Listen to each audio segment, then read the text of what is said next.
Baik, waktu Jumat kami persilahkan kepada Gus Ba untuk memulai kajian ngaji tafsir Al-Quran.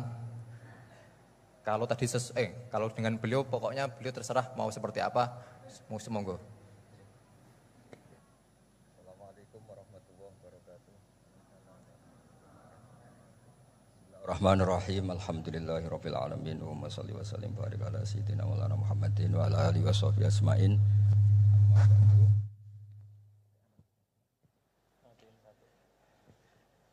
Alhamdulillah di ngaji bareng juga enggak ngerti polanya juga. Ya, yang terhormat nih wonten Bapak Rektor, wonten Mas Zainul Masdi, wonten Ketua Badan Wakaf Mas Warsono Muhammad sedanten saya hormati.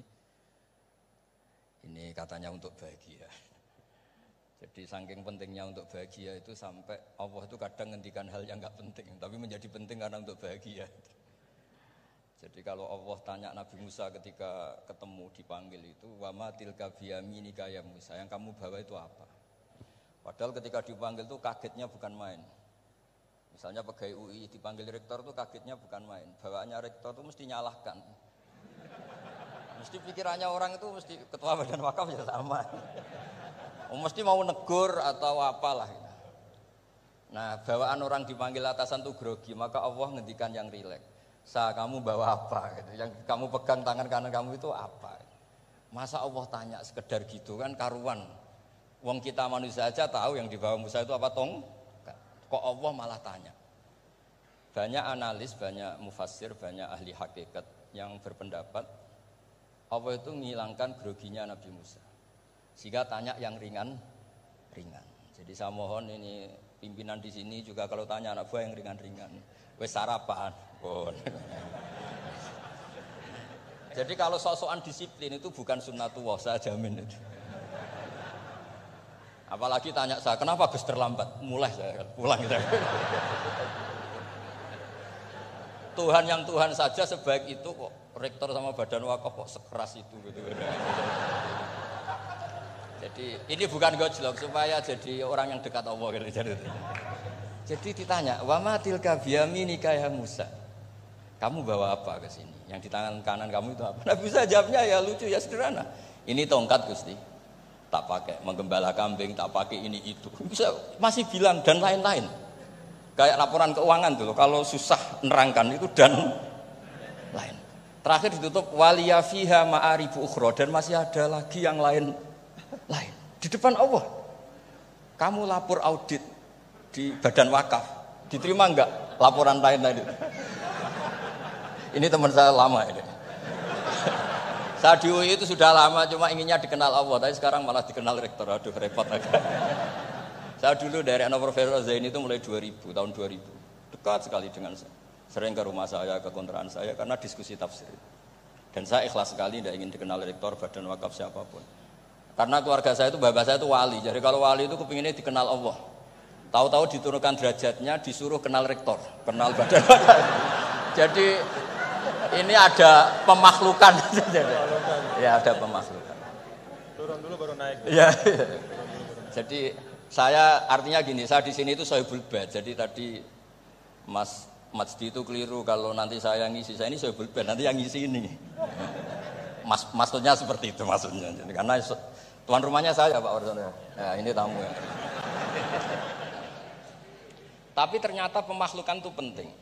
Di dalam ilmu tafsir diantaranya itu dikenal namanya tanazzulatul maula. Allah itu menurunkan martabatnya. Allah sebagai Tuhan tentu tidak pernah menghutang kita, tidak pernah merasa dikasih karena semuanya itu milik Allah. Tapi Allah untuk memotivasi orang amal itu ngendikan Allah mangzalladzi yuqridu wa qardan hasana. Siapa yang mau menghutangi saya? Allah itu tentu tidak butuh hutang kita karena kan semua milik kita itu milik Allah. Tapi supaya orang termotivasi amal, merasa superior, merasa heroik, saya mau menghutangi Allah, saya mau menolong Allah. Padahal Allah huwan nasir, Allah ni'mal maula wa ni'man nasir. Tapi Allah mengistilahkan dirinya intan suruwaha, jika kalian menolong Allah. Wahal yahtaju ilan nasri, tentu tidak, Allah tidak butuh pertolongan kita. Tapi itu tanazzulan. Allah yang Tuhan saja menurunkan derajatnya untuk komunikasi dengan manusia. Artinya kalau saya makomnya sudah fana kenal Allah, saya juga ikhlas turun derajat kenal rektor gitu. Jadi itu insya Allah tidak masalah. Gitu. Ben sampean pernah dengar ilmu hakikat itu memang gitu. Jadi saya ini memang sudah sering cerita ke Pak Fajar, Pak Sadeli, Pak Junaid. Saya ini sudah daftar ingin jadi resi lah. Saya sudah nggak pernah keluar-keluar. Saya di rumah ngaji. Tapi ngaji kalau ngaji terus ya. Saya belum pernah nggak ngaji. Satu hari minimal ngaji 4 kali. Ngaji fikih yang saya sering itu fikih karena Mbah Bahasa memang ahli usul fikih. Dulu pertama Profesor Zaini melibatkan saya ini cerita ke Mas Majdi itu gara-gara beliau itu profesornya itu sastra, adab, di Al-Azhar itu adab. Nah karena jurusannya adab, beliau memang pakarnya kalau menghaluskan bahasa. Tapi masalahnya di Quran kan banyak fikih juga dan beliau cari ahli fikih. Singkat cerita entah gimana ceritanya Allah yang mempertemukan ketemu saya. Nah kenapa kita butuh fikih tidak sekedar kesusastraan atau ilmu adab? Karena ada tafsir atau fikih dalam Quran yang mau tidak mau harus difikihkan. Misalnya begini, wa antasma'u bainal ukhtain. Kamu tidak boleh menikahi sekaligus mbak dan adiknya atau adiknya dan mbaknya. Jika Anda berpikir Quran itu hanya Quran, maka berarti apa boleh menikahi misalnya Sri dengan buliknya, Sri dengan budenya. Padahal tidak boleh juga. Tapi faktanya Quran hanya ngendikan wa antasma'u bainal ukhtain. Sebab itu zaman Rasulullah SAW sugeng itu nambahi wala binal mar'ati wa ammatiha wala binal mar'ati wa kholatiha. Juga tidak boleh menikahi Sri dan budenya atau Sri dan buliknya. Dan kebetulan Nabi itu tidak menambahkan wala binal mar'ati wa jaddatiha. Karena kayaknya itu nggak usah dilarang ya sudah lucu aja gitu. Masa kamu nikahi perempuan umur 17 terus minat mbahnya umur 70. Lah itu kalau sampai butuh dilarang ya Anda perlu berobat itu. Tapi kalau bule kan kadang masih menarik. Orang-orang kayak gini itu misalnya nikah umur 17, bulenya cantik umur 30, minat enggak? Jadi artinya butuh dilarang untuk enggak minat itu butuh dilarang gitu. Tapi kalau mbah ngono kok ditakok. Nah, ngono kok ditakok. Ini pakarnya. Ini tetangga saya orang Bojonegoro, dulu benderanya Profesor ini juga. Artinya andai kan tidak ada usul fikih ini mimbabi itlaqil ba'di wa iradatil qul. Meskipun usul fikih itu yang menginduk ilmu balaghah, ilmu ini itu. Jadi Allah menyebut bainal ukhtain artinya diganti bainal mahromain.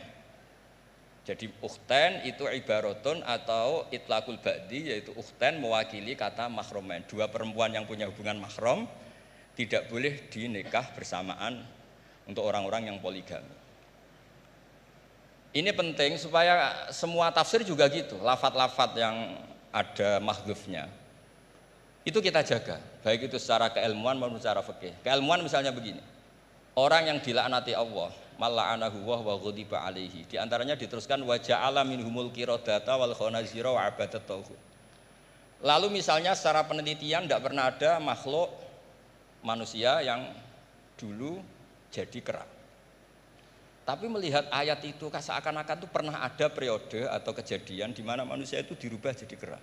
Wa ja'ala minhumul qiradata. Mau tidak mau kita butuh perangkat ilmu lain yang namanya balaghah. Itu orang Jawa, itu kalau dilangkai kakinya itu hanya bilang kayak kera. Orang nggak sopan tuh katanya kayak kera. Tapi kalau dilangkai kepalanya langsung oh dasar ketek itu, dasar kera. Artinya dalam ilmu tasbih, kalau kemiripannya itu biasa itu masih disebut ka seperti. Tapi kalau mirip banget perilakunya itu kafnya dibuang. Sehingga orang yang tuli banget terhadap kebenaran Allah bilang summum bukmun umyun. Orang kafir itu summun, tuli misalnya. Bukmun ada bisu. Padahal faktanya mereka bisa mendengar, bisa ngomong, bisa bicara. Tapi saking tidak pernahnya mau mendengar kebenaran, di redakseknya sumun, bukan kasumi tapi sumun. Begitu juga di bab madah memuji. Kalau orang agak ganteng, mungkin saya kalau muji Mas Masdi hanya kalkomar, muji Pak Rektor paling ya kalkomar. Tapi kalau muji Nabi langsung komarun, anta samsun, anta bedrun, karena gantengnya kelewat, sehingga kaf tasbih seperti itu dibuang. Nah, andai kan tidak ada fakta manusia itu pernah dirubah jadi kera di era itu, andai kan itu nggak ada, kita sendiri juga nggak tahu. Kita masih bisa menganalisis dengan teori balaghah tadi. Wa ja'ala minhumul qiradata ekal qiradah. Mereka atau mislal qirodah, mereka dijadikan Allah laksana kera, tidak berakhlak, tidak beretika, tidak bermoral.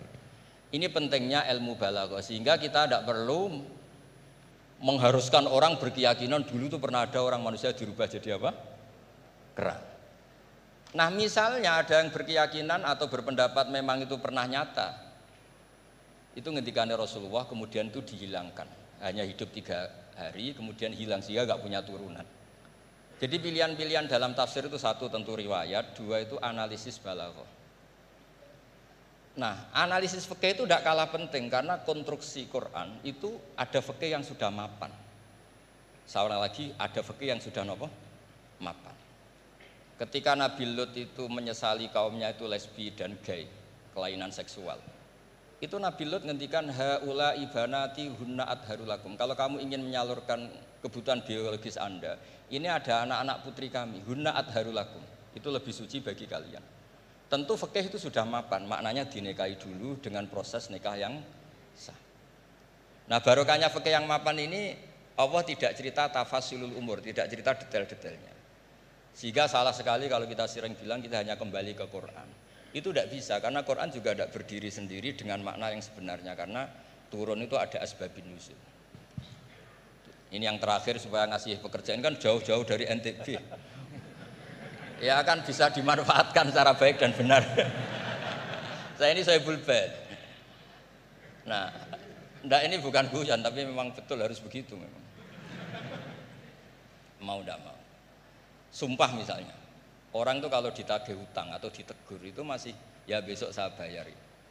Ditagih lagi kayak gak percaya, wawahi besok saya bayar. Jadi kata wawahi itu mesti menunjukkan emosi, tersinggung, sumpah. Sehingga suatu saat ada seorang khotib ini ngendikan, fawarobbis sama iwal ardi innahu la haqqum mislama annakum tantikun. Demi Tuhannya langit dan bumi. Itu si Bedui, ada orang Arabi, orang desa. Langsung menyelasi Pak Khotib tadi. Pak Khotib, mangdalladzi akhdhafal jalil hatta alja'ahu ilal yamin. Siapa yang bikin murka Allah sehingga Allah terpaksa sumpah. Semenjak itu jadi ilmu, kalau Allah memulai redaksi dengan sumpah, dengan qasam pasti Allah tersinggung. Jika lafaz-lafaz yang dimulai wan naziati gharqa atau dimulai wasamsi waduhaha, mesti terusannya itu Allah agak marah. Karena di mana-mana orang sumpah itu menjelaskan sama yang agak tidak percaya. Itu dzauqul arabi, itu adzauqus salim. Nah begitu seterusnya. Kemudian masalah wasfiyah ismiyah. Saya dulu sering debat sama Profesor Zaini. Kan misalnya kiai-kiai di Jawa umumnya kalau maknani min alakin itu segumpal darah. Lalu orang-orang yang nekuni embriologi itu tidak pernah ada segumpal darah. Kalau segumpal darah malah jadi kluron, macam-macam. Katanya Quran itu mesti benar ini ada segumpal darah. Kata saya segumpal darah itu bahasa Indonesia, Quran itu bahasa Arab. Tidak akan ada itu di Quran kata saya. Tapi ada yang bilang segumpal darah ya, tetap aja itu enggak Quran. Yang Qurannya min alakin, segumpal darah itu bahasa Indonesia. Quran tidak ada yang bahasa Indonesia kata saya. Nah tapi itu bisa dianalisis pakai balaghah atau pakai teori madatul kalimah. Min alakin itu dari kata aliko ya'liko alakon, sesuatu yang menempel. Jadi kalau di proses embriologi misalnya ada apa yang menempel dalam ilmu itu, yaitu yang jadi rahim, jadi anak. Atau pakai ilmu balaghah, min alakin tetap maknanya segumpal darah, tapi maknanya itu tangkis atau tahkir. Manusia itu sombong. Padahal materinya sama yang sekarang jadi sama dengan materi yang sekarang jadi segumpal darah. Yaitu kita yang seperti ini materinya ya sperma, segumpal darah yang seperti itu juga materinya sperma. Kok kamu sombong? Materi kamu sama dengan materi min alakin. Itu persis dengan adatul Arab kalau sedang mencibir orang yang sombong. Itu kalau orang Arab bilang antal ladzi kharajta min makhrajil bauli marratan, kata orang Arab. Kamu adalah manusia yang keluar dari jalannya kencing 2 kali. Keluar dari penis lelaki ya lewat jalur kencing, keluar dari ibunya juga lewat jalur kencing. Supaya orang enggak sombong itu orang Arab bilang antal ladzi kharajta min makhrajil bauli marratan. Nah, min alakin itu dalam konteks itu karena begitu angkuhnya Abu Jahal, begitu angkuhnya kafir-kafir Quraisy, sampai diingatkan Allah ulang, kamu ini materinya min alakin, sejenis itu mbok yo jangan yatgha. Buktinya terusannya ayat kalla innal insana layatgha, manusia itu sungguh angkuh. Nggih niki pun deal nggih, jenengan harus sepakat saya ini Sohibul Bait sama Pak Warsono sama Pak Rektor, ini tamu yang diundang untuk ceramah tafsir. Kalau ndak berarti asawaha wa rasulah. Nggih monggo Mas di sini. Terima kasih Gus. Jadi nanti kita balikin lagi ke Gus Baha ya. Tapi Gus, jadi begini. Tadi beliau menyampaikan kan beliau ini min sulalatil aulia ya. Jadi kakek beliau itu adalah para aulia. Jadi aulia itu muhimmahnya itu adalah dikenal Allah gitu ya. Nah, kemudian beliau bilang bahwa tapi takdirnya sekarang masuk UI ini pengen dikenal Allah malah justru turun jadi dikenal rektor katanya. Tapi Gus itu menurut saya ya, jadi kalau kita bertarekatnya, nah kan sering ya ketika misalnya kita bicara tentang tarekat ya, tarekat itu dimaknakan taroki ya, taroki artinya naik gitu, jalan naik gitu ya. Akhir zaman nih Gus Baha ya dan bapak-bapak ibu, mungkin kita perlu juga bertarekat dalam makna tadani ya, turun. Jadi tarekat bukan hanya jalan naik tapi juga jalan turun. Karena bagi orang di akhir zaman ini kalau hanya tahu jalan naik dan tidak tahu jalan turun itu repot. Ya. Apalagi Pak Rektor dengan Kepala Badan Wakaf ya. Atau para pejabat gitu ya. Tahu jalan naik saja tapi nggak tahu jalan turun gitu ya. Jadi kalau belajar tarekat hanya ingin jalan naik gitu tapi nggak pernah belajar jalan turun, itu biasanya dekat-dekat turun tuh galau. Ya. Ya, jadi galau bingung gitu gimana cara turunnya gitu ya. Dan memang dulu saya pernah naik Gunung Rinjani juga ya Gus ya, waktu masih mu'allimin dulu, masih sanawiyah aliyah, itu saya rasakan betul gitu bahwa naik gunung itu menantang, ya sangat menantang. Ya. Bahkan Gunung Rinjani itu ada masa di mana di tengah-tengah itu ada namanya Bukit Penyesalan gitu. Kenapa Bukit Penyesalan? Ya udah nyesel di situ gitu, mau balik udah jauh. Mau terusin juga masih jauh sekali gitu di depannya. Itu Bukit Penyesalan, baina-baina. Tapi ternyata turunnya itu jauh lebih berat. Jadi kalau kita naik itu kan mengandalkan kekuatan otot ya, keluarkan energi untuk menggerakkan. Kalau turun itu kita menggunakan energi untuk menahan dan itu jauh lebih berat. Ya, jadi menahan pada saat turun itu jauh lebih berat daripada ketika menanjak ya. Dan ya pada waktu itu ya saya kena musibahnya pada saat turun gitu ya. Jadi artinya memang bahwa dalam kehidupan ini kita belajar naik dan juga belajar turun. Jadi tarakat itu taroki wa tadani gitu ya. Dan kalau sudah turun ada masanya juga naik. Jadi Gus Baha tadi kenal rektor, nanti kenal kepada Allah lagi, balik lagi kepada niat semula insyaallah. Nah, saya ingin sampaikan nih. Beliau tadi sedikit sekali ya, dalam waktu yang sangat singkat tapi itu menyampaikan hal-hal yang sangat penting ya. Saya nggak tahu nih, dipahami nggak apa yang beliau sampaikan tadi nih? Dipahami nggak? Mulai balaghah, kemudian madah. Ngerti nggak madah itu? Madah itu apa? Madah itu pujian-pujian ya. Bagaimana turuqut ta'bir ya, asalibut ta'bir ya, bagaimana orang Arab itu mengungkapkan ya perasaan mereka, mengungkapkan harapan mereka ya, bagaimana mereka memilih diksi-diksi dalam komunikasi mereka, itu mewarnai Al-Quran. Jadi beliau ini tadi ketawa-ketawa, ya bapak-bapak juga ketawa-ketawa semua ya. Tapi yang disampaikan itu sudah bahan kuliah buat di Rosat Ulia itu, buat pasca sarjana itu. Ya, jadi alhamdulillah. Nah, silahkan nanti dielaborasi masing-masing.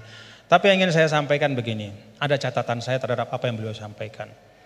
Pertama, apa yang beliau sampaikan itu menegaskan ungkapan wa'tul buyuta min abwabiha. Masuklah ke rumah melalui pintunya. Kalau kita ingin belajar Al-Quran itu ada jalannya, ada pintunya. Tadi beliau sudah sampaikan ada tafsir Al-Quran bil Quran, ada riwayat, kumpulan riwayat ya. Bahkan Al-Quran juga menegaskan sebagian satu sama lain itu saling memperkuat, saling membantu. Jadi kalau kita misalnya bertanya-tanya, waman a'rada an dzikri fa inna lahu ma'isyatan dhanka wa nahsyuruhu yaumal qiyamati a'ma. Kata zikri itu maksudnya apa gitu? Karena kata zikr itu kan dalam Al-Quran luas ya.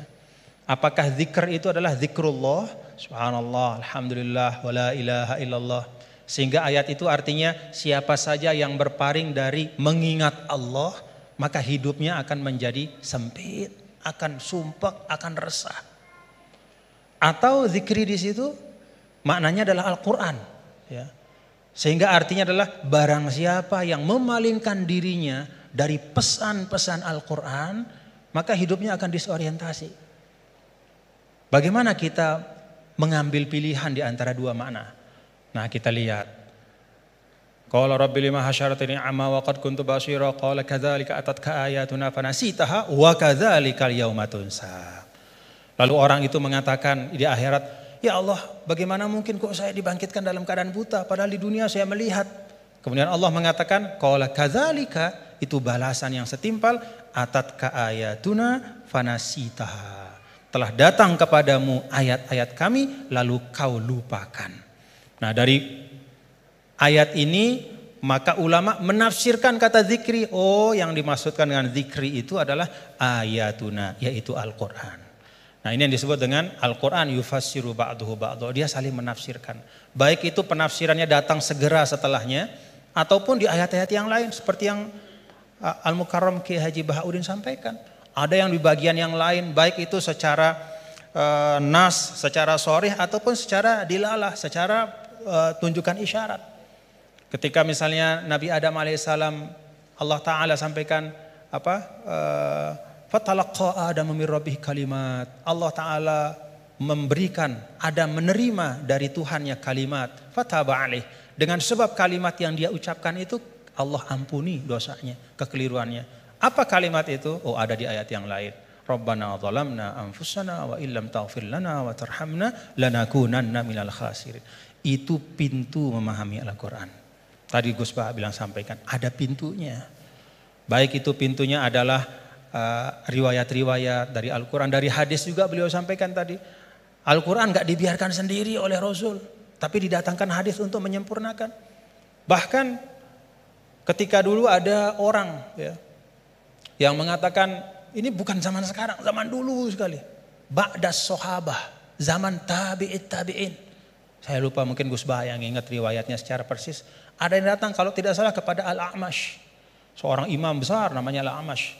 Lalu orang itu mengatakan, ya imam, kenapa kita capek-capek Anda ajak kami untuk baca hadis? Kenapa Anda ajak kami untuk mendiskusikan hadis panjang-panjang? Bukankah sudah ada Al-Quran di tengah-tengah kita? Ngapain lagi? Apa kata Amash? Ya ahmaq. Pak, atajidu, apakah kamu temukan dalam Al-Quran itu ada sholat 5 waktu secara terperinci? Gak ada. Nabilah yang menegakkan amanah untuk menjelaskan. Sholat 5 waktu itu kayak apa? Banyak rakaatnya seperti apa? Waktunya gimana? Kaifiyatnya seperti apa? Bahkan sebelum sholatnya pun Nabi ajarkan. Isbagul wudu'nya kayak apa? Bahkan tidak hanya yang wajib-wajib dalam wudu. Madmadoh istinsyaknya pun, kumur-kumurnya masukin air ke hidung, semua diajarkan sama Nabi. Maka Amash mengatakan, dari sisi ini Al-Quran lebih butuh kepada hadis daripada hadis kepada Al-Quran. Dari sisi bahwa hadis itu menguraikan, menjelaskan dan menyempurnakan, menambahkan, melengkapi, bahkan yang tidak ada di Al-Quran. Nah, itu pintu memahami Al-Quran. Karena itu tidak boleh dan tidak ada istilahnya namanya ahlul Quran dalam makna bahwa hanya mau Quran saja, nggak mau tahu apa kata hadis. Itu nggak ada istilah dalam Islam. Ilmu yang muktabar selalu Al-Quran bersama dengan hadis Rasulullah SAW. Lalu yang kedua pintunya apa? Ya asbabun nuzul. Tadi juga disinggung selintas oleh guru kita bahwa ada sebab-sebab dari turunnya Al-Quran, ayat-ayat Al-Quran. Yang kalau sebab ini nggak difahami, bisa saja ya dalam beberapa kasus orang salah faham. Dan itu kejadian. Kejadiannya bahkan sekali lagi bukan hari ini, bukan kemarin, tapi dulu pada masa orang-orangnya itu masih berhimpitan, berdempetan dengan Rasulullah SAW.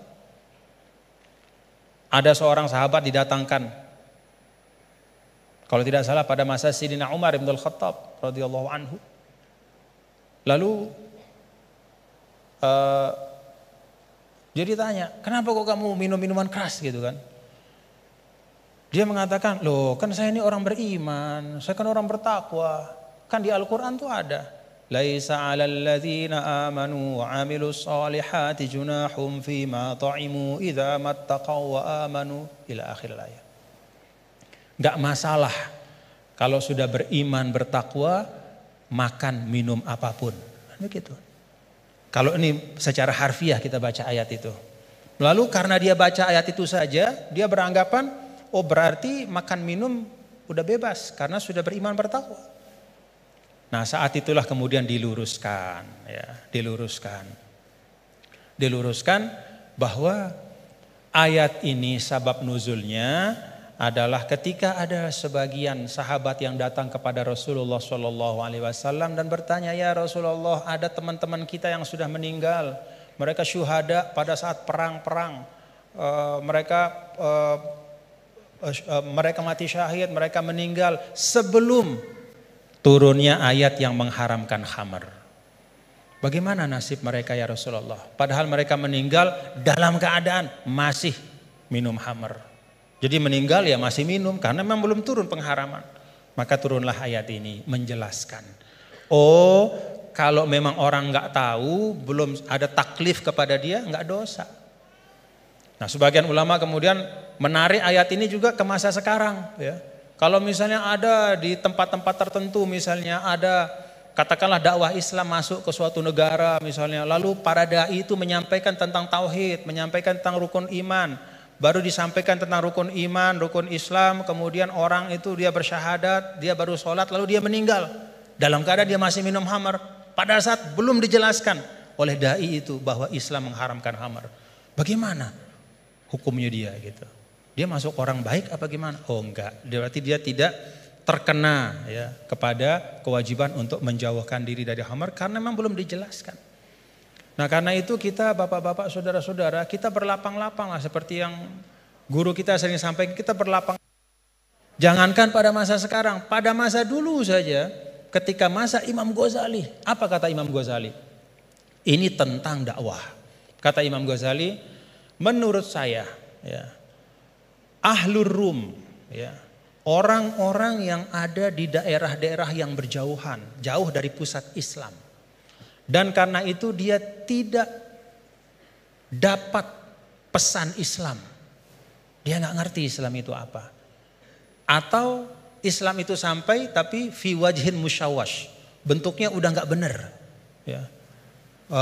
Disinformasi tentang Islam. Maka kata Imam Ghazali, orang itu menurut saya hukum mereka adalah sama seperti hukum ahlul fatrah. Jadi nggak bisa kita mengatakan misalnya orang, mohon maaf, orang di belahan dunia Skandinavia misalnya di negara-negara yang jauh gitu, kemudian kita hukumkan wah mereka itu adalah orang kafir, mereka itu mukhallat finnar. Belum tentu, kecuali setelah kita pastikan bahwa cahaya Islam sudah sampai dalam bentuk yang sebenarnya dan mereka menolak dengan kesadaran. Itu namanya kufur. Al-juhud, menolak dengan kesadaran. Kalau sesuatu itu nggak sampai, dia mau nolak apa? Atau kalau sesuatu itu sampai tidak dalam bentuk yang benar, dia nggak salah kalau nolak. Misalnya hari-hari dia dapat berita Islam agama teroris, misalnya nih dari medianya. Itu aja yang dia konsumsi. Kita nggak punya dai ke sana karena nggak ada kita yang menguasai bahasa Skandinavia misalnya. Nggak ada yang ngerti bahasa Finland, maka kita nggak pergi ke sana. Kita di sini saja di Indonesia, lalu kita hukumkan orang di sana di mana-mana hanya karena dia tidak la ilaha illallah Muhammadur Rasulullah berarti kafirun mukhalladun finnar. Enggak, belum tentu. Kata Imam Ghazali bisa jadi itu ahlul fatrah. Nah, dengan itu maka kita lebih tenang di dalam berdakwah, tidak mendahulukan memvonis seseorang, sekelompok orang, tapi tausilud dakwah yang kita utamakan, menyampaikan itu yang diutamakan. Nah, tadi beliau menyampaikan itu tentang sabab nuzul. Dan yang ketiga yaitu ma'rifatul lughatil arabiyah, itu pintu. Jadi pintunya itu yang pertama adalah riwayat-riwayat baik dalam Al-Qur'an, ayat-ayat Al-Qur'an maupun hadis, kemudian juga ijma' sahabat. Yang kedua adalah sabab nuzul kita faham. Dan yang ketiga itu mengerti ya masalikul Arab, ya bagaimana cara orang Arab bicara. Karena itu juga sangat mewarnai bagaimana Allah Ta'ala ya menurunkan kitab suci Al-Qur'annya. Dan alhamdulillah bapak-bapak, saudara-saudara, kalau kita ada ketekunan, ya ini teman-teman semua ya, kalau ada ketekunan, ya seperti sekarang kita bisa menikmati ya.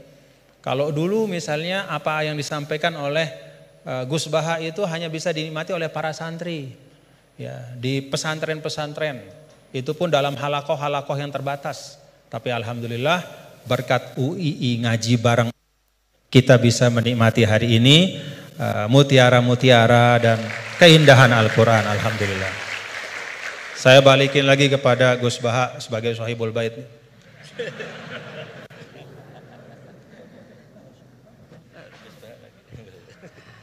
Bismillahirrahmanirrahim, meneruskan konstruksi ayat ya. Misalnya begini, Anda jangan langsung menyalahkan Nabi Adam. Saya ini sering kampanye untuk membela Nabi Adam. Karena banyak kiai yang cerita Nabi Adam itu salah melulu. Nanti kan kita di surga kan nggak perlu ngajukan kredit, nggak perlu punya istri cantik yang minta ke mall. Karena kelebihannya bidadari itu cantik, nggak minta belanja. Sudah gitu di madu juga nggak protes. Tapi kalau di dunia itu sudah minta belanja, di madu protes.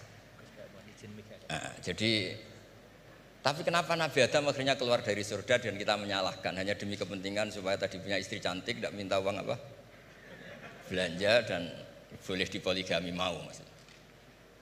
Di konstruksi ayat itu tidak ditampakkan, tapi semua ahli tafsir tahu. Misalnya fadallahuma bihurur, setan menipu Adam dan Hawa dengan curang. Hurur itu nipu. Jadi kalau ngaji nipu itu mulai dulu itu ya gurunya setan itu. Jadi Nabi Adam itu di surga dengan penuh limpahan anugerah. Buah apa saja ada, makanan apa saja ada, enggak bayar. Tempat mewah leg juga enggak bayar. Kalau Anda di hotel leg sedikit aja bayarnya minta ampun. Akhirnya setan itu pura-pura nangis terseduh-seduh. Akhirnya Nabi Adam menghampiri.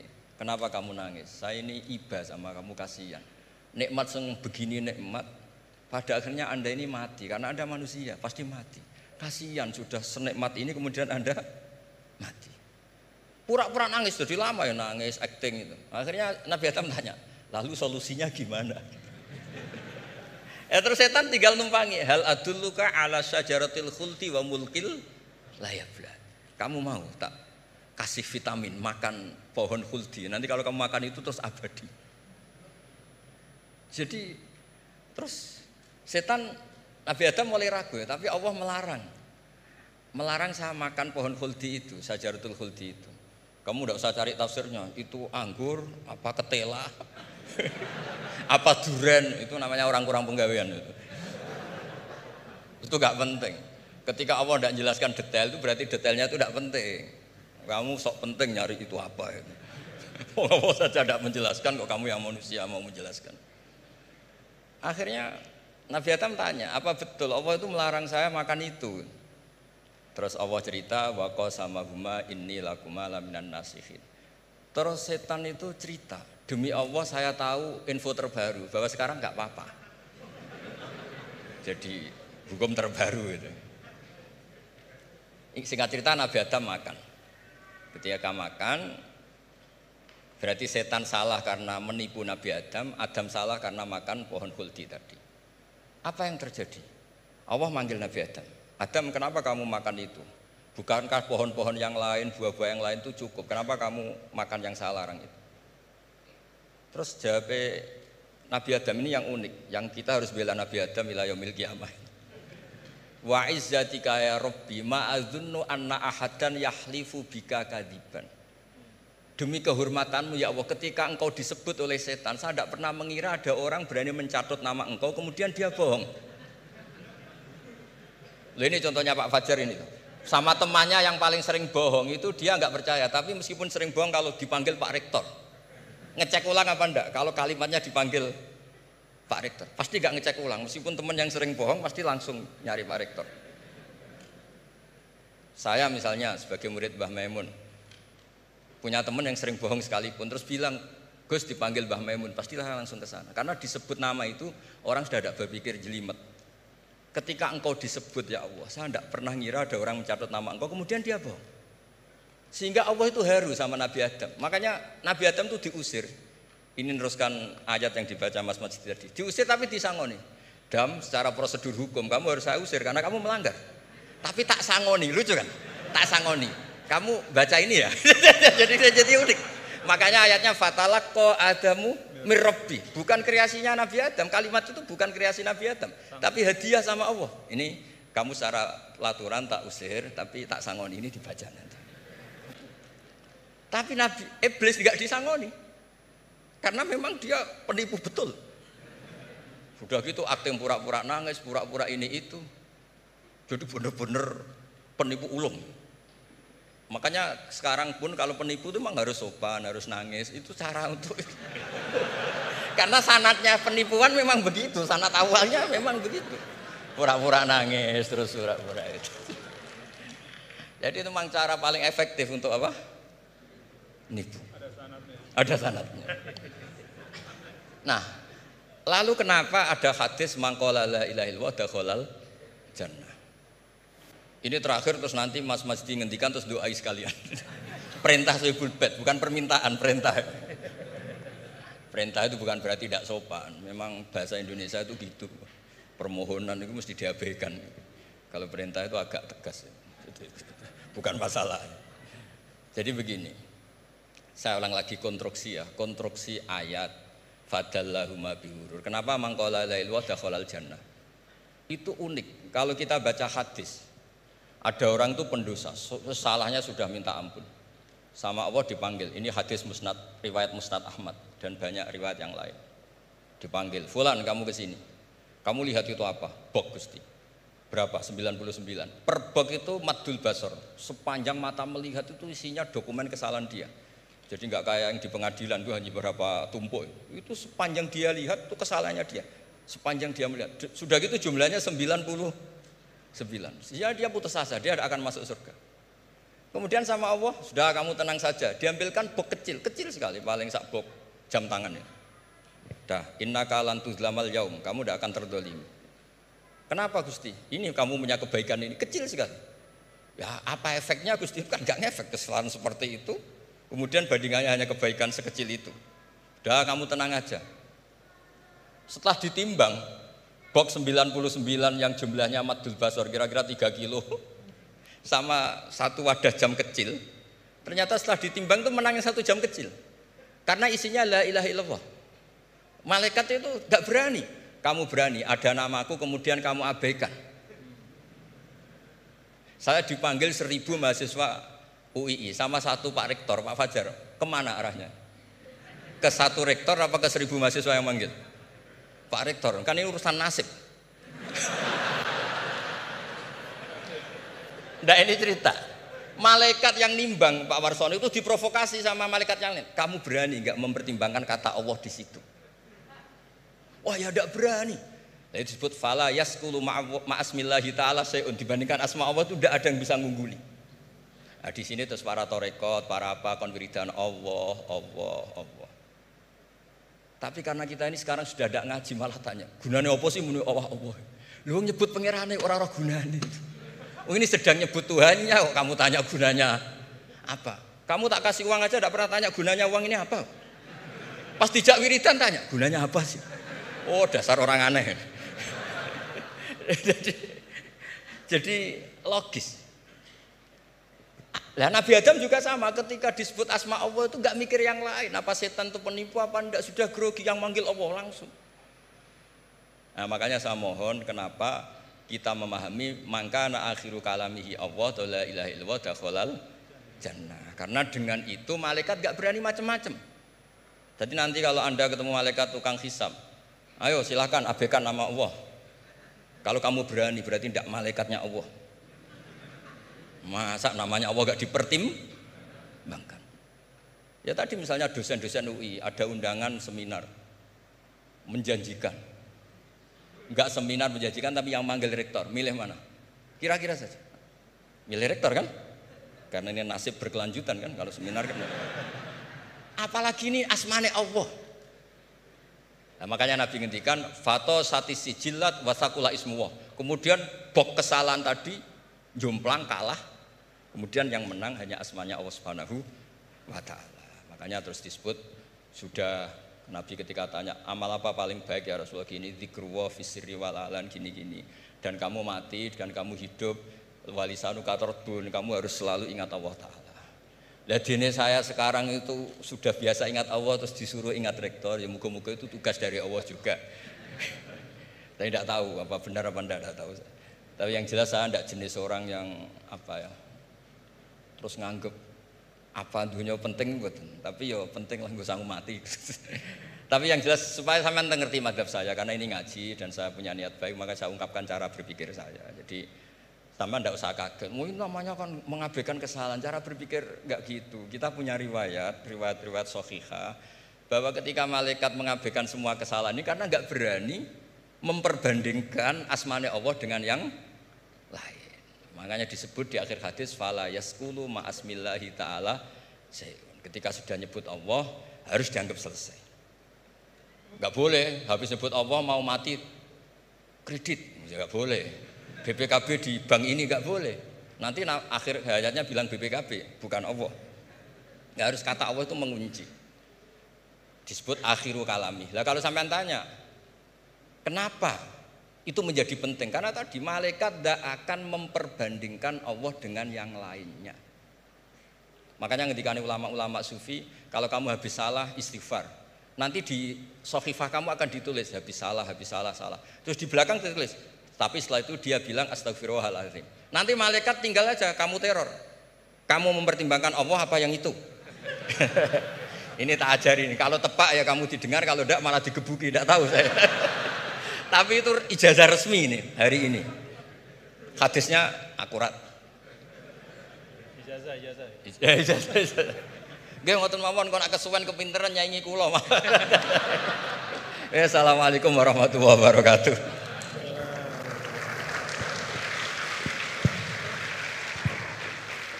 Terima kasih karena saya diminta untuk mengakhiri, ya saya ingin menyampaikan dua hal saja.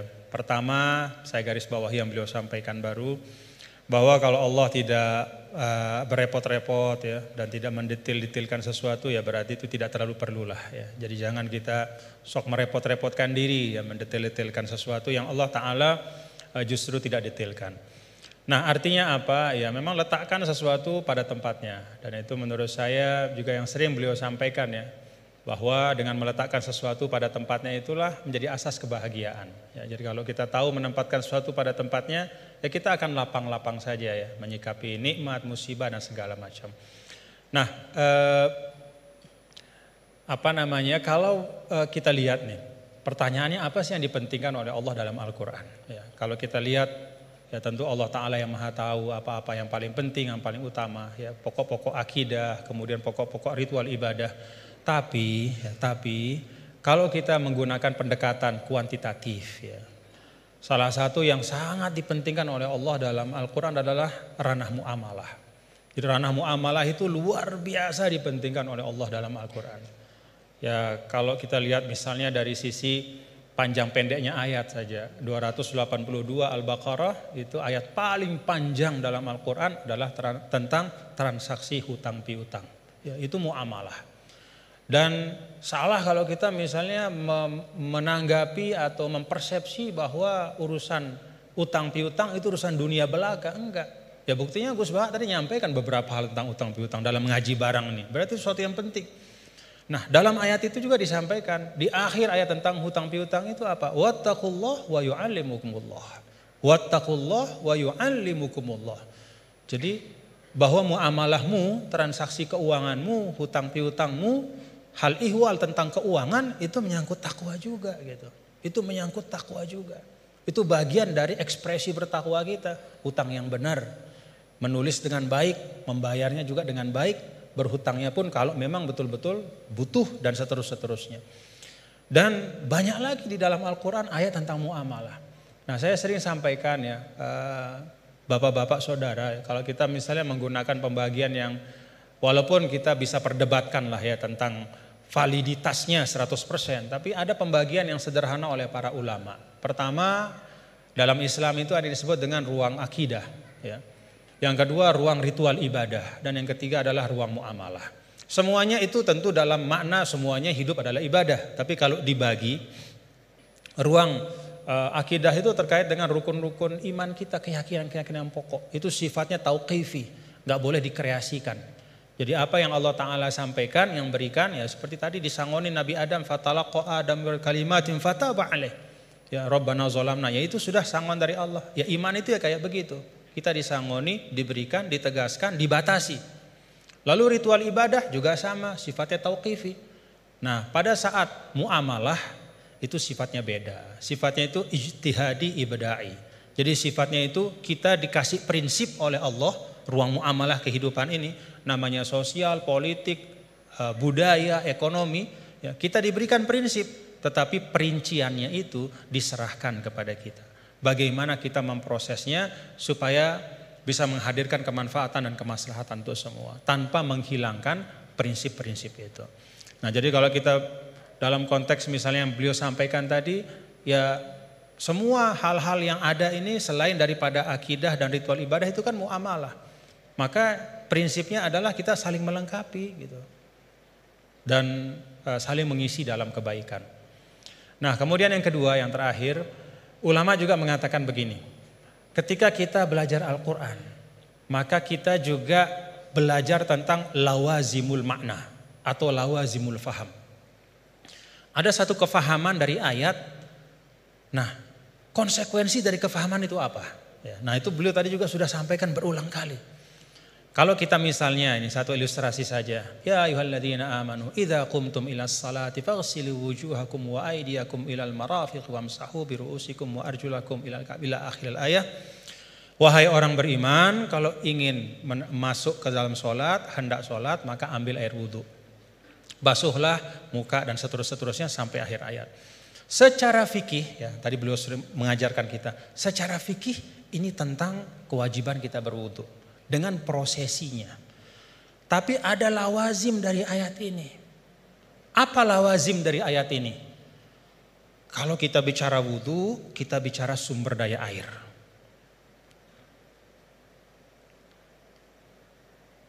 Kita bicara tentang wudu, kita bicara tentang ekosistem kehidupan.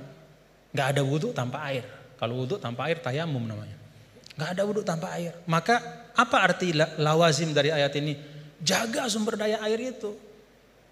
Kalau dalam konteks misalnya pasal 33 Undang-Undang Dasar 1945, apa kata sumber daya alam dan semua yang menyangkut hajat hidup orang banyak dikuasai oleh negara, itu juga bagian dari lawazim makna ayat ini. Dalam arti apa? Negara, kita semua secara kolektif, ayo kita jaga sumber daya air. Tidak boleh dimiliki hanya oleh sekelompok kecil saja, sehingga orang kesulitan untuk memanfaatkannya. Dan pada ujungnya jangan-jangan nanti bisa orang kesulitan untuk menegakkan sholat karena gak bisa wudhu. Karena sumber daya air itu dikooptasi oleh kelompok tertentu misalnya. Itu lawazimul ayat. Ketika Allah Ta'ala misalnya, ya ayyuhalladzina amanu idza nudiya lis-salati min yaumil jumu'ati fas'au ila dzikrillah wa dzarul bai'. Wahai orang-orang beriman, kalau udah waktunya Jumatan itu maka segera datang ke masjid, tinggalkan perdagangan. Apa lawazim dari ayat ini? Kata para ulama, lawazim dari ayat ini adalah ya bahwa Allah tidak akan bicara tentang perdagangan. Allah tidak berbicara tentang sesuatu yang penting, ya, yang bisa mengalihkan ya, seseorang dari ibadah. Ya, kan di sini diletakkan orang kalau terlalu cinta berdagang, ya, maka dia nggak mau ninggalin bisnisnya untuk sholat gitu. Karena time is money. Bagi dia 5 menit ketika sholat itu kalau udah transaksi entah berapa duit misalnya gitu. Nah, ada lawazim dari ayat ini kata para ulama bahwa ya perdagangan harus diisi oleh orang-orang itu yang tidak hanya memikirkan profit sementara di dunia, tapi dia juga memikirkan fungsi spiritual dari harta itu. Siapa itu? Ya orang beriman. Dengan kata lain ya orang Islam disuruh untuk aktif dalam berdagang. Karena ketika perdagangan itu diisi oleh orang-orang yang tidak punya pandangan lebih dari dunia, kalau kata orang Sasak, enggak-enggaknya cuman dia pandang dunia saja, ya dia tidak akan mungkin bisa menunaikan pesan ayat ini. Jadi ayat ini bisa ditunaikan pesannya adalah oleh orang-orang yang ketika dia hidup di dunia, beraktivitas di ekonomi, ya membangun kapital, membangun bisnis, tapi pada saat yang sama dia juga meletakkan itu semua menjadi bagian dari ibadahnya kepada Allah. Jadi ayatnya tentang ibadah sholat Jumat, tapi pesannya di sana adalah isi ruang bisnis itu, ikhtiarkan supaya ruang-ruang ekonomi itu terisi oleh orang-orang yang ngerti bahwa dunia ini adalah jalan untuk mencari kebahagiaan yang lebih hakiki, yaitu di sisi Allah Ta'ala. Jadi itu dua hal yang mungkin saya ambil dari beliau tadi. Kita pentingkan apa yang memang penting, dan yang kedua kita pahami ayat itu tidak hanya dari sisi teksnya, tapi dari konsekuensi-konsekuensinya di dalam kehidupan kita. Terakhir bicara tentang sanad. Nah, saya ada satu hal, kalau saya pertama kali saya ketemu sama Gus Baha, ya, melihat beliau, ya, ada nggak bapak-bapak, saudara-saudara melihat dari beliau yang beda, ciri khasnya?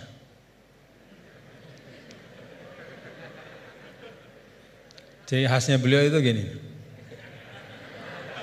Tapi hari ini ikroman li rektor, jadi rambut gak kelihatan beliau. Nah, karena beliau ini adalah keturunan dari aulia, dari Lasem ya, dan salah seorang dari masyayikh di Lasem itu adalah sahabat dari kakek kami dulu, Mbah Maksum Lasem. Ya, beliau bersahabat dengan Nini Da Maulana Syekh Tuan Guru Kiai Haji Muhammad Zainuddin Abdul Majid.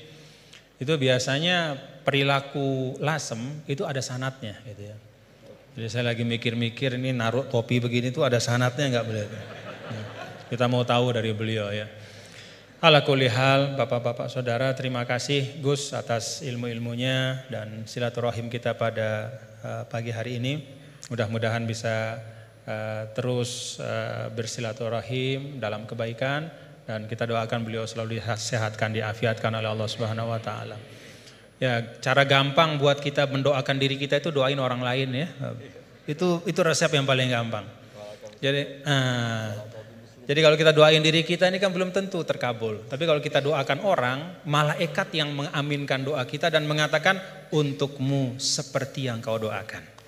Jadi kalau resep supaya dapat sesuatu, doakan orang lain dengan sesuatu itu. Kita doakan mudah-mudahan Gus Baha sehat walafiat dan kita semua diberkahi Allah Ta'ala. Wallahul muwaffiq wal hadi ila sabilir rasyad wa huwal muwaffiq ila aqwamit thariq. Lunas maaf apabila banyak khilafan, kekeliruan. Assalamualaikum warahmatullahi wabarakatuh.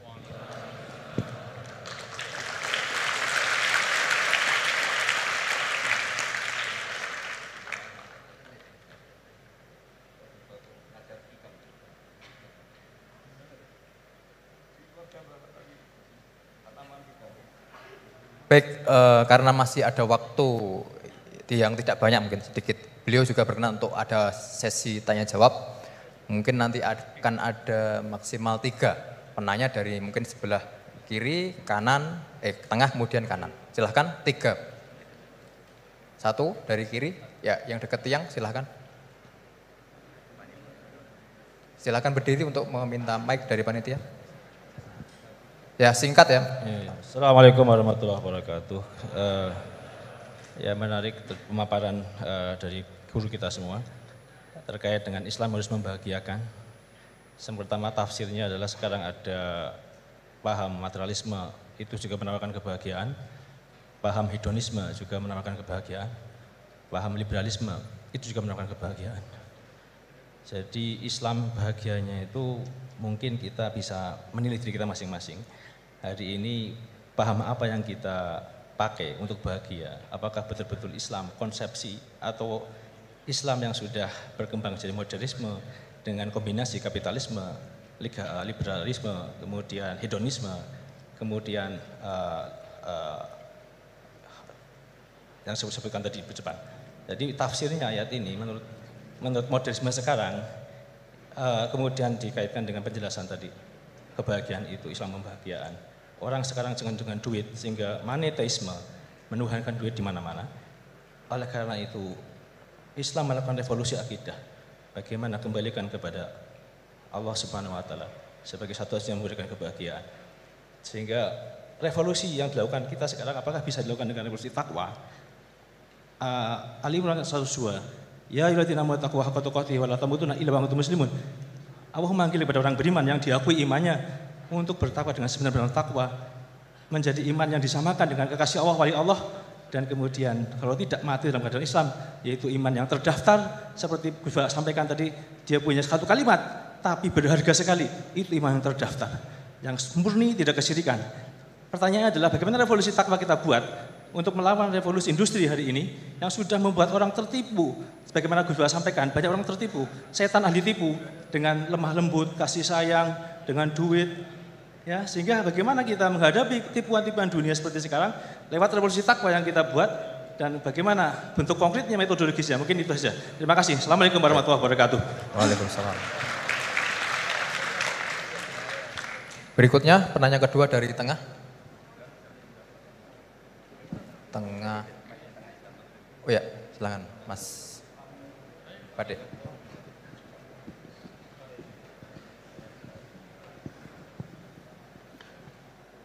Bismillahirrahmanirrahim. Assalamualaikum warahmatullahi wabarakatuh. Sebelumnya terima kasih saya ucapkan kepada Pak Fajar sebagai moderator telah mempersilahkan saya dan memberi kesempatan. Sebelumnya saya memperkenalkan diri, saya Engki Kurniawan dari mahasiswa Prodi Ekonomi Islam Angkatan 2020. Tanpa mengurangi rasa hormat kepada Al-Mukarram Tuan Guru dan Gus Baha, saya ingin mempertanyakan yang tadi sempat disinggung di awal, yaitu tentang tadayun ma'kus, tentang kekeliruan dalam beragama. Gitu. Kita tahu sekarang bagaimana tentang perkembangan teknologi yang menyebabkan informasi-informasi itu berkembang secara masif mengenai agama-agama gitu, tentang pelajaran-pelajaran dan tafsir Al-Quran gitu. Yang kita tahu tadayun ma'kus ini tentang bagaimana orang-orang menyampaikan yang kurang penting di atas sesuatu yang penting gitu. Nah, sebagai kami mahasiswa gitu yang masih awam tentang agama, bagaimana sih gitu cara kita menangkis agar tidak terjerumus atau terjerat dengan pembahasan-pembahasan yang kurang penting dan menjerumuskan kita ke dalam sesuatu yang sesuatu yang buruk gitu, yang kayak memunculkan perdebatan dan kontroversi. Gitu saja Pak. Terima kasih. Wassalamualaikum warahmatullahi wabarakatuh. Terakhir dari Putri, paling depan, kerudung biru. Oke, silahkan. Bismillahirrahmanirrahim. Pertanyaan fikih sangat sederhana tapi saya tidak paham. Saya bacakan bagaimana cara mengajarkan istihadhah yang memudahkan kepada anak perempuan yang belum baligh, Gus Baha. Karena kalau kami jelaskan dengan menghafal dan memahami syarat-syarat tamyiz, mereka kesulitan. Dan kalau perempuan tadi sudah paham belajar istihadhah tanpa memahami tamyiz, apakah selanjutnya perempuan tersebut harus belajar istihadhah dengan memahami syarat-syarat tamyiz? Sampun. Tiga penanya. Berikutnya kami berikan kesempatan kepada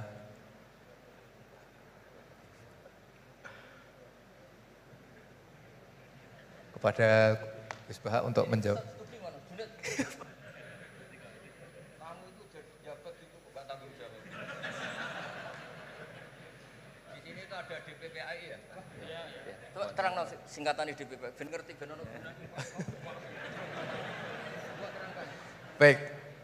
Baik hadirin yang berbahagia, di spirit yang diperintahkan oleh Gus Baha bahwasanya di UI ini ada DPPAI, Direktorat Pendidikan Pembinaan Agama Islam. Jadi menurut beliau itu maksudnya supaya jawab gajinya bendonya akhirat. Menurut beliau yang berhak menjawab itu adalah orang DPPAI, waduh, karena yang bertanggung jawab atas Islam di UI. Ini tak bantu.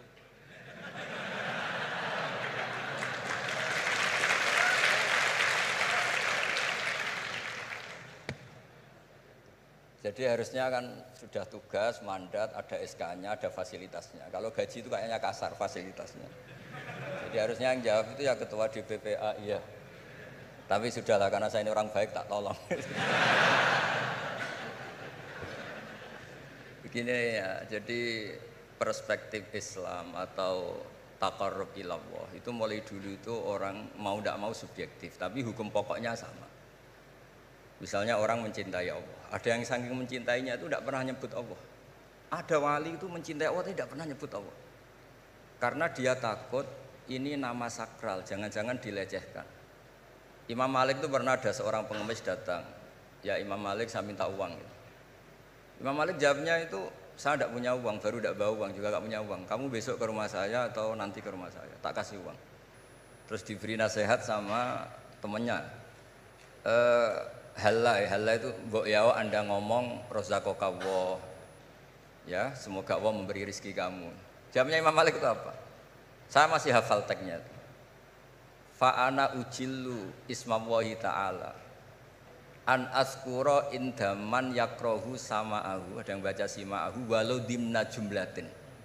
Saya tidak mau nyebut nama Allah pada orang yang nggak suka nama itu, meskipun tuh hanya secara apa itu eksplisit. Artinya kalau dongakno ku serang di duit, jaluk duit kok kei donga kira-kira itu. Wong saya mintanya uang kok dikasih apa? Doa. Jadi kadang-kadang orang cara mencintai Allah itu, lah ya bagi pengemis tadi rozaqakallah itu maknanya kan nggak mau memberi kan? Doa tadi kan disimpulkan nggak mau memberi. Sama seperti kita di Jawa ada keponakan misalnya mau mondok pamit padenya, kata padenya, ya wis le tak sangoni slamet, ya sudah tak sangoni slamet.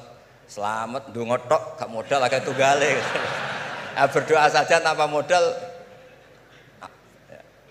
Nah, Sayyidina Umar radhiyallahu anhu itu diantaranya orang yang meriwayatkan hadis Innallaha ta'ala kallafani an asrifa anhu du'a.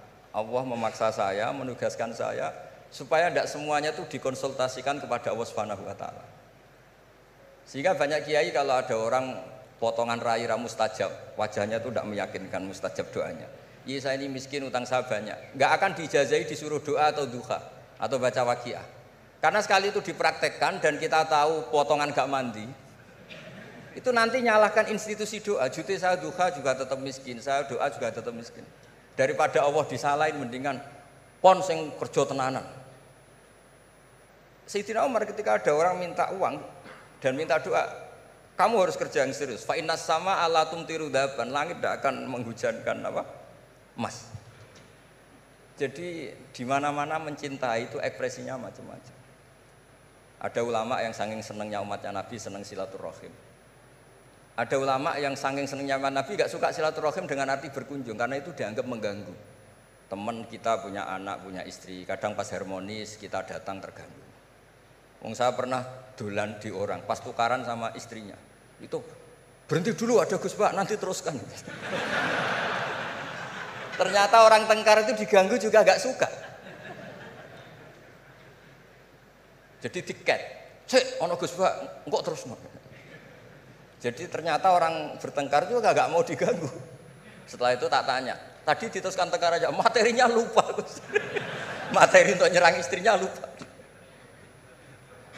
Nah begitu juga zaman Rasulullah SAW. Banyak sahabat yang saking senengnya Nabi sering sowan istifadah. Ada yang saking senengnya Nabi nggak sowan, takut ganggu. Nabi punya keluarga, punya anak, punya istri.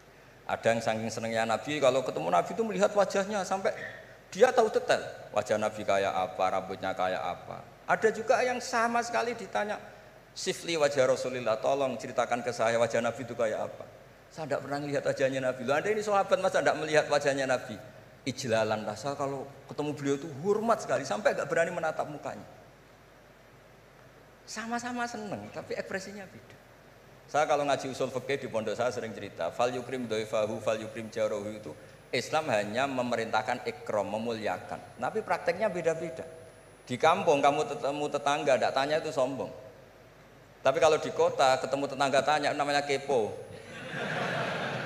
dianggap ganggu privasi. Sama-sama maknanya ikram. Ibnu Abbas itu kalau sholat cepatnya bukan main. Katanya seneng Allah, munajat lah kok seneng cepat, berarti gak begitu seneng. Tapi Ibnu Abbas kebalik cara tanya. Kenapa kamu kalau sholat cepat? Setan nata-nata mau goda saya, ternyata saya selesai, jadi kecelik dia. itu juga ilmu. Ya artinya cara itu tidak usah distandarkan gitu. Ya monggo lah, sepenting ada sanadnya. Ada apa? Ada sanadnya. Ya saya seperti datang ke sini itu mungkin bagi Anda bagus. Wah Gus Pak kersorawo alhamdulillah. Jare santriku, waduh gak ngaji meneh diganggu wong UII. Jadi Anda statusnya bagi saya pengganggu. Nah, itu juga yang terjadi di tafsir. Wasab'atin idza raja'tum. Ada pelanggaran tertentu di puasa, itu kafarohnya itu fasyamu salasati ayamin fil haji wasab'atin idza raja'tum. 7 ketika kamu pulang. Itu kata Abu Hanifah, 7 hari ini boleh dilakukan di kawasan Mekah. Asal selesai haji sudah. Tapi bagi Imam Syafi'i pulang itu harus sudah sampai rumah. Sekarang saya beri pertanyaan. Ketika Pak Fajar ini acara selesai, terus dia pamit saya pulang. Gus saya tak pulang. Bagi saya dia sudah pulang meskipun masih di jalan. Tapi bagi istrinya istilah pulang kalau sudah sampai rumah. Lalu idza raja'tum itu pulang itu menurut siapa? Mas Majdi nanti ketika sudah pamit di bandara kita bilang sudah apa? Pulang. Tapi kata istrinya belum. Sama-sama istilahnya wasab'atin idza raja'tum. Ada kiai itu tidak pernah mikir Islam sama sekali. Sebenarnya sama Islam bukan main, tapi gak tahu mikir Islam. Tak tanya Islam agamanya pangeran Gus, mbok pikir keliru, ono sing duwe. Islam itu milik Allah, ya, mesti diurus sama Allah. Enggak usah kamu pikir. Allah sendiri nanti yang ngatur Islam. Ternyata saking tawakalnya enggak mikir. Ya ada juga yang mikir Islam semangat malah keliru saking semangatnya. Ya macam-macam, sama-sama mencintai Islam. Coba kalau kamu seneng sama anak-anak, anak kamu main pakai motor atau pakai ontel. Pilihannya 2, kamu peduli, ayo kawal nanti kalau jatuh, ayo kawal sama pembantu ini nanti kalau jatuh. Itu ya bukti cinta. Ada enggak? Sembarno ae wis pinter. Anakku wis pinter, nak tiba tangi dhewe, anakku sudah pinter kan. Itu juga penghormatan pada anak. Jangan kira makna seneng itu harus terbentuk satu versi. Seneng anak ya nak dolan dikawal. Ternyata yang membiarkan juga bentuk penghormatan bahwa anak ini sudah mandiri.